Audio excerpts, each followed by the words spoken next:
করেছেন তাদের মাধ্যমে শুধুমাত্র গাইবান্ধা নয়, শুধু বাংলাদেশ নয়, সমগ্র বিশ্বের কাছে আমি বলে দিতে চাই যে আপনারা জানেন যে এই পালাশি নামটা শুধুমাত্র গাইবান্ধা না, শুধু বাংলাদেশ না, এটা ব্রিটিশরাও চেনে, সারা বিশ্ব এই পালাশি ঘাটের নামটা জানে।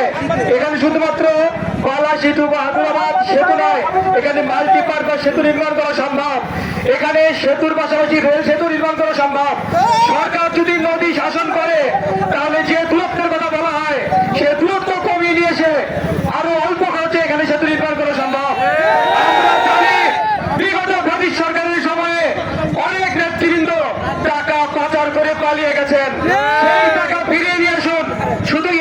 শুধুমাত্র সেতু না, বাংলাদেশে পদ্মা সেতুর মতো 20টা সেতু নির্মাণ করা সম্ভব। আমরা বলতে চাই গাইবান্ধা এত দাবি করে, এত অত্যাচার করে, গাইবান্ধার মানুষকে আপনারা নরম পেয়েছেন তাই না? যদি একবারে উত্তরবঙ্গবাসী গাইবান্ধার নেতৃত্বে জেগে ওঠে তাহলে বুঝবেন গোবিন্দগঞ্জ পলাশবাড়ি দিয়ে কিভাবে আমাদেরকে 16টা 8টা জেলায় যেতে হয় সেটা আমরা জানি। সুতরাং আমাদেরকে বাধ্য করবেন না কোনো কঠোর পদক্ষেপ নিতে। আমরা আবারও বলছি, আমরা বিশ্ববিদ্যালয়ে চেয়েছি, সরকার